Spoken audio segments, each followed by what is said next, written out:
हाल है। तुम्हें इस घने जंगल में अभी कुछ दिख रहा है? घने पेड़ों के अलावा और कुछ नहीं। अरे वहाँ देखो, वहाँ दूर एक बूढ़ी कमजोर गाय खड़ी है। वो शायद रो रही है और उसके साथ एक बैल भी है। मगर ये क्या, उस बैल के तो 3 पैर टूटे हुए हैं। वो बेचारा जैसे तैसे एक पैर पर खड़ा है। और वो आदमी, वो उस बैल को इतना मार क्यों रहा है? सब पता चल जाएगा, रुको जरा। ये राजा जैसे दिखने वाले कौन है? ये हैं धर्म और न्याय पर चलने वाले, प्रजा का ध्यान रखने वाले राजा परीक्षित। ये पांडवों के वंश के हैं, अभिमन्यु के बेटे और अर्जुन के पोते। ये वही हैं जिनके जीवन की रक्षा खुद श्री कृष्ण ने की थी। और वो आदमी कौन है जो उस बैल को डंडे? राज्य को धर्म और न्याय के साथ इतनी अच्छी तरह से चला रहे हैं कि कलयुग को उनके राज्य में प्रवेश करने का रास्ता नहीं मिल रहा है। इसलिए रूप बदल बदल कर राजा परीक्षित के पास आ रहा है, ताकि सबसे पहले उन पर अपना प्रभाव जमा सके और उनकी बुद्धि पर कब्जा कर सके। क्योंकि अगर एक बार राजा की बुद्धि कलयुगी होकर भ्रष्ट हो गई तो पूरा संसार ही इसके प्रभाव में आ जाएगा। तो क्या ऐसा हुआ? अभी पता चलेगा, चलो उनकी बातें सुनते हैं। देखो, राजा परीक्षित घोड़े से उतरकर उस आदमी पर चिल्ला रहे हैं। अरे ये क्या, उन्होंने तो उसकी गर्दन पर तलवार रख दी। शायद वो उसे गुस्से में मार ही डालेंगे। दुष्ट, नीच, इन बेचारे जानवरों को सता रहा है। मैं अभी तुझे यमलोक भेजता हूँ। मुझे मत मारिए महाराज, ऐसा हुआ तो अनर्थ हो जाएगा। सृष्टि का चक्र रुक जाएगा। मैं कोई और नहीं बल्कि कलयुग हूँ।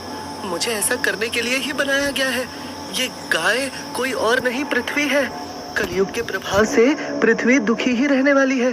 और ये बैल कोई और नहीं, धर्म का स्वरूप है। सतयुग में इस धर्म स्वरूप बैल के 4 पैर थे, सत्य, तप, शुद्धि और दया। सतयुग में इसके चारों पैर सुरक्षित थे। फिर सत्य का एक पैर टूटा, जिस वजह से युग परिवर्तन हुआ और त्रेता युग आ गया। त्रेता युग में धर्म 3 पैरों पर खड़ा रहा, जो थे तप, शुद्धि और दया। त्रेता युग के अंत तक आते आते धर्म का एक और पैर टूट गया, जो तप था। तब धर्म ने शुद्धि और दया के आधार पर द्वापर में प्रवेश किया।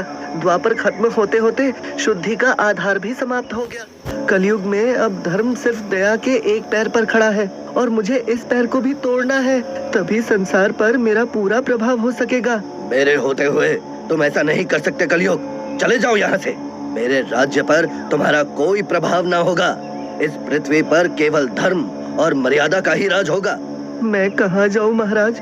सृष्टि चक्र के हिसाब से मुझे पृथ्वी पर ही रहना होगा और पूरी पृथ्वी पर आपका ही राज है। मुझे कोई तो ऐसे स्थान दीजिए जहाँ मैं रह सकूं। ठीक है, मैं तुम्हें 4 स्थान देता हूँ जहाँ तुम रहकर राज कर सकते हो। ये 4 स्थान हैं जुआ, शराब, चरित्रहीनता और हिंसा। केवल इन 4 स्थानों पर तुम्हारा निवास होगा, बाकी हर जगह धर्म का वास होगा। मगर महाराज, सिर्फ इन 4 स्थानों पर रहकर मैं अपना काम कैसे करूँगा? ये सब काम तो सिर्फ बुरे लोग ही करते हैं। कोई ऐसा स्थान तो दीजिए जहाँ मैं भले लोगों के बीच भी रह सकूं। ठीक है, मैं तुम्हें एक स्थान और देता हूँ। तुम स्वर्ण में भी रह सकते हो। जिसको होगा स्वर्ण का लालच, उसको अपना कह सकते हो। पन्ना देखो, राजा परीक्षित ने कलयुग को माफ कर दिया। अब तो ये पूरे संसार पर राज कर ही लेगा। राजा परीक्षित कलयुग को समाप्त नहीं कर सकते थे हीरा, क्योंकि सृष्टि के नियम के अनुसार उसे आना ही था। लेकिन फिर भी उन्होंने एक तरह से उसके हाथ बांध दिए थे ताकि उसका असर सीमित ही रहे। लेकिन ऐसा तो नहीं हुआ पन्ना। आज तो सब जगह कलयुग का राज है। जहाँ जुआ, शराब, हिंसा, अपराध, भ्रष्टाचार, गलत आचरण, लोभ, लालच जैसी बुराइयां हैं, वहाँ कलयुग का राज है। लेकिन जहाँ पर भक्ति, धर्म, ज्ञान, सदाचार, प्रेम, दया, सेवा, करुणा का बोलबाला है, वहाँ आज भी कलयुग का मुंह काला है। मगर तुम कह रहे थे राजा परीक्षित को कोई श्राप मिला था, जिस कारण उनकी मृत्यु हुई थी। वो क्या किस्सा था? वो भी तो सुनाओ। राजा परीक्षित ने जब कलयुग को रहने के लिए स्थान दिए तो उनसे एक गलती हो गई। उन्होंने कलयुग को स्वर्ण यानी सोने में रहने का स्थान दे दिया और इसी बात की सजा उन्हें खुद भुगतनी पड़ी, क्योंकि इसी कारण उन पर भी कलयुग ने अपना प्रभाव बना लिया। वो कैसे? दरअसल कलयुग को जैसे ही स्वर्ण में स्थान मिला, वो राजा परीक्षित के सिर पर लगे सोने के मुकुट में जाकर बैठ गया।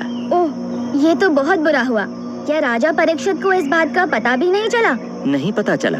तुम खुद ही देख लो फिर आगे क्या हुआ, कैसे राजा परीक्षित कलयुग के प्रभाव में आ गए। वो देखो, राजा परीक्षित शिकार के लिए वन में आगे जा रहे हैं और प्यास के मारे बेहाल हुए जा रहे हैं। हे भगवान, यहाँ तो कोई नदी तालाब आसपास नहीं दिख रहा। कहीं मैं आज प्यासा ही ना मर जाऊं। अरे वो क्या है? वो तो किसी ऋषि का आश्रम लग रहा है। वहाँ मुझे पानी जरूर मिल जाएगा। हे प्रभु, तूने मेरी प्रार्थना सुन ली, तेरा लाख लाख धन्यवाद। यहाँ तो एक ऋषि बैठे हुए ध्यान कर रहे हैं, इन्हीं से पानी मांगता हूँ। प्रणाम ऋषिवर, क्या मुझे थोड़ा पानी मिल सकता है? बहुत प्यास लग रही है। अरे शायद इन्होंने सुना नहीं, लगता है गहरे ध्यान में है। ऋषिवर, मैं राजा परीक्षित आपके आश्रम में पानी की तलाश में आया हूँ। मुझे बहुत प्यास लगी है, कृपा करके मुझे थोड़ा पीने का पानी दे दीजिए। ये बार बार मेरी प्रार्थना को अनसुना क्यों कर रहे हैं? क्या इन्हें इतना भी नहीं पता कि उनके सामने एक राजा खड़ा है? ऐसा भी क्या ध्यान? ये इनका ध्यान नहीं बल्कि मेरा अपमान है। मैं राजा होकर इनसे थोड़े से पानी के लिए प्रार्थना कर रहा हूँ और ये अपनी तपस्या के अहंकार में बैठे हुए हैं। अभी सबक सिखाता हूँ इन्हें।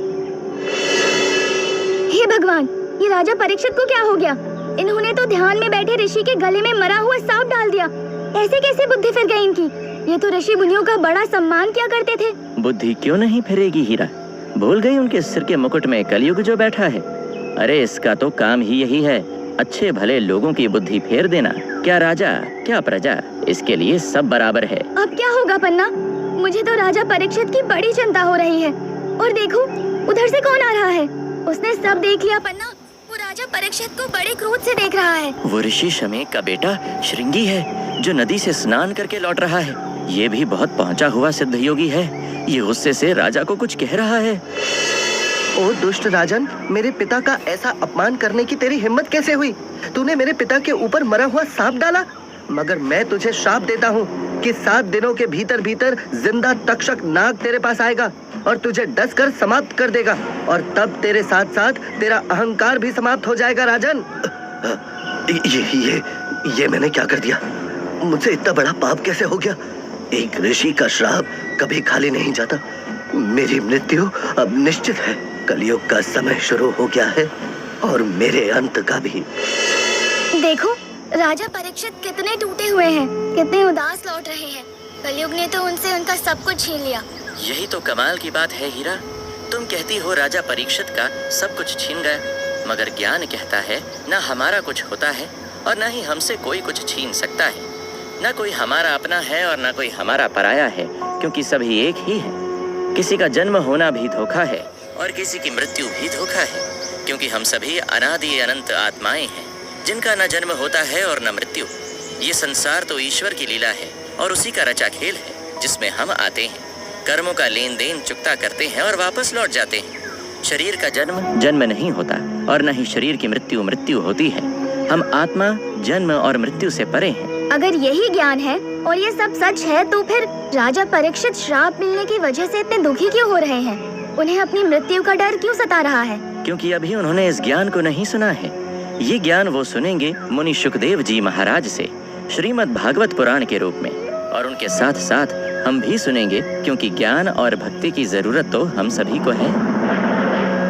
अगले एपिसोड में हम जानेंगे कौन थे मुनि शुकदेव जी, जिन्होंने राजा परीक्षित को श्रीमद् भागवत कथा सुनाई। उन्होंने श्री विष्णु के विराट स्वरूप का कैसा वर्णन किया।